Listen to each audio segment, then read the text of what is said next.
The hum of the wheels on the tracks was a constant, a rhythmic pulse against the silence that hung between them. Outside, the world was a blur of greens and browns, a pastoral landscape sliding past the window of the speeding train. Inside, in the quiet solitude of their carriage, two strangers sat opposite each other, each wrapped in their own thoughts, their own histories. One was a young woman.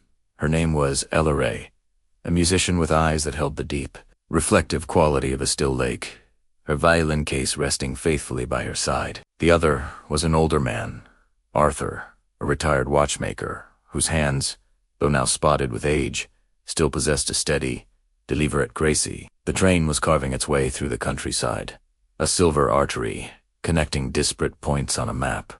And on this particular journey, it was destined to connect to disparate souls. For hours, they had shared the space without sharing a word. Ilara had been gazing out the window, her mind a whirlwind of anxiety and doubt. She was on her way to an audition for a prestigious national orchestra, a culmination of years of relentless practice, of sacrificed weekends and strained relationships. The piece she had prepared, a complex and emotionally demanding sonata, felt like a mountain she was no longer sure she could climb. The pressure had been building for weeks, a suffocating weight that had silenced the joy she once found in her music, replacing it with a gnawing fear of failure. Every note she practiced felt hollow, a technical exercise devoid of the passion that had first drawn her to the violin. She was beginning to wonder if she had been chasing the wrong dream, or if, perhaps, the dream was simply too big for her. Arthur, on the other hand, was returning from a visit to his daughter, a journey he made every few months. His life now was a quiet one, a stark contrast to the bustling, intricate world he had once inhabited. For 40 years, he had been a master of his craft, a mender of time. His small, cluttered shop had been a sanctuary of ticking and chiming, a place where broken heirlooms were given a new lease on life. He had loved the meticulous work, the patient deconstruction and reconstruction of miniature worlds governed by springs and gears. But retirement had brought a different kind of silence.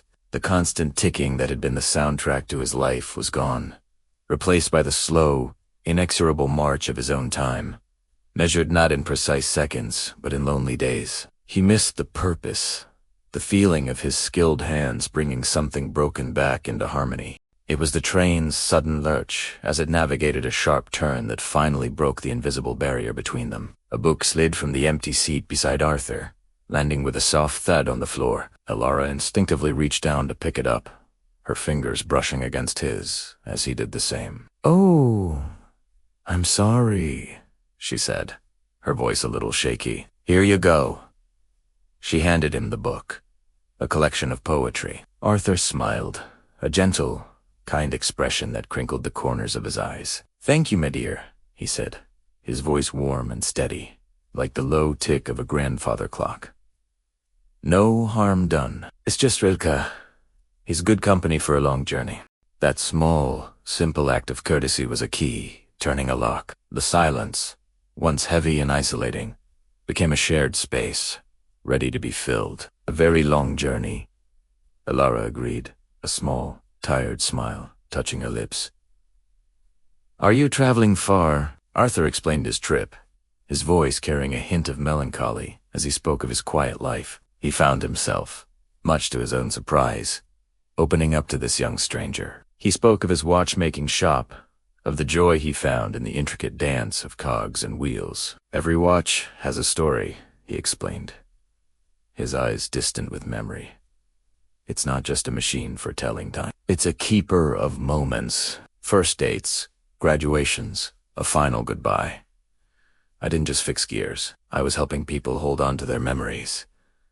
He described the patience it required, the need to understand how each tiny piece contributed to the whole, how a single misplaced spring could bring the entire mechanism to a halt. "It's about balance," he concluded softly, "and harmony." Ilara listened, captivated. The way he spoke of his craft resonated deeply with her. "That's beautiful," she said, her voice barely a whisper. "It sounds like music."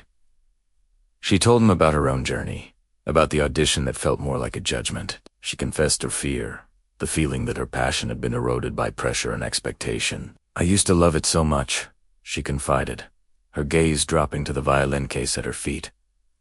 It was like breathing, but now, all I can hear are the wrong notes. I'm so focused on perfection, on getting every single part right, that I've lost the heartbeat of the piece. She felt a strange sense of relief in admitting this, in giving voice to the fear that had been her silent companion for so long. Arthur looked at her with an understanding that transcended their brief acquaintance. He saw in her the same pursuit of perfection, the same dedication to a delicate craft that had defined his own life. Perfection is a cold and lonely pursuit, he sighed gently. In watchmaking, a truly perfect, frictionless machine would run forever. But it's impossible. It's the friction, the tiny imperfections, that make it work in the real world. It's what makes the ticking sound. Without friction, there's only silence.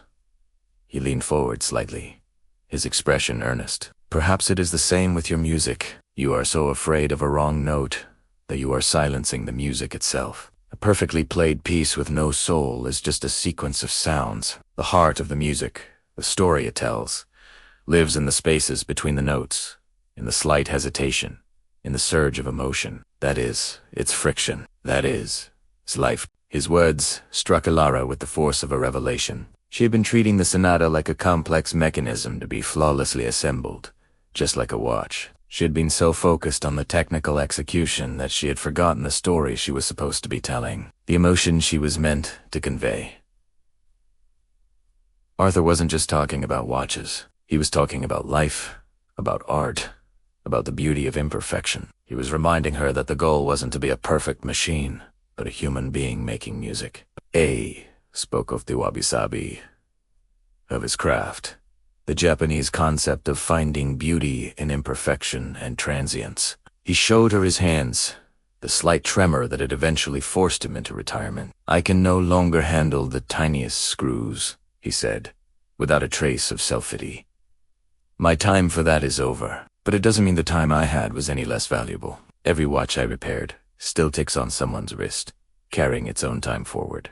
As he spoke, Alara felt a profound shift within her. The suffocating weight of anxiety began to lift, replaced by a nascent sense of liberation. Arthur's story had given her a new lens through which to see her own. His quiet life of retirement wasn't an ending.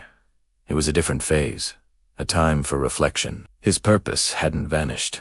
It had transformed. He was no longer a mender of timepieces, but on this train, he had become a mender of spirit. And in sharing his story, in seeing the impact his words had on this young musician, Arthur felt a flicker of the old purpose return. He was still fixing things, just in a different way. He was helping this young woman find her harmony, her balance. The loneliness that had been his constant companion seemed to recede, pushed back by the warmth of this unexpected connection. The train began to slow, the rhythmic clatter of the wheels softening as they approached the city. The announcement for Alara's station echoed through the carriage, a signal that their shared journey was coming to an end. A sense of bittersweetness filled the air.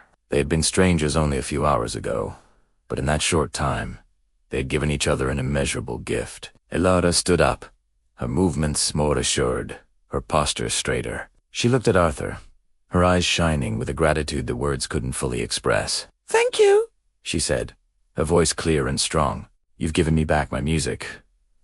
Arthur simply smiled, a kind, knowing smile. "No, my dear," he replied. "It was always there. You just needed to listen for the ticking."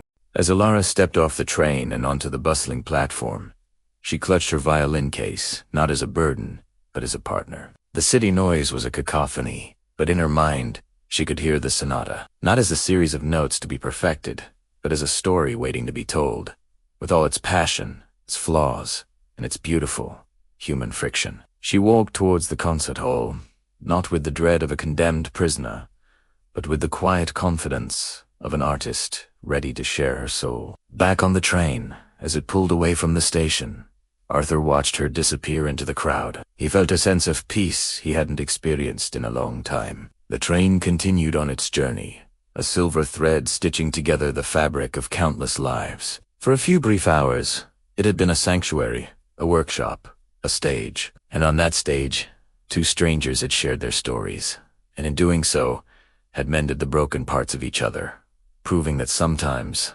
The most profound journeys are the ones we take in the company of a stranger, on a simple train ride through the countryside.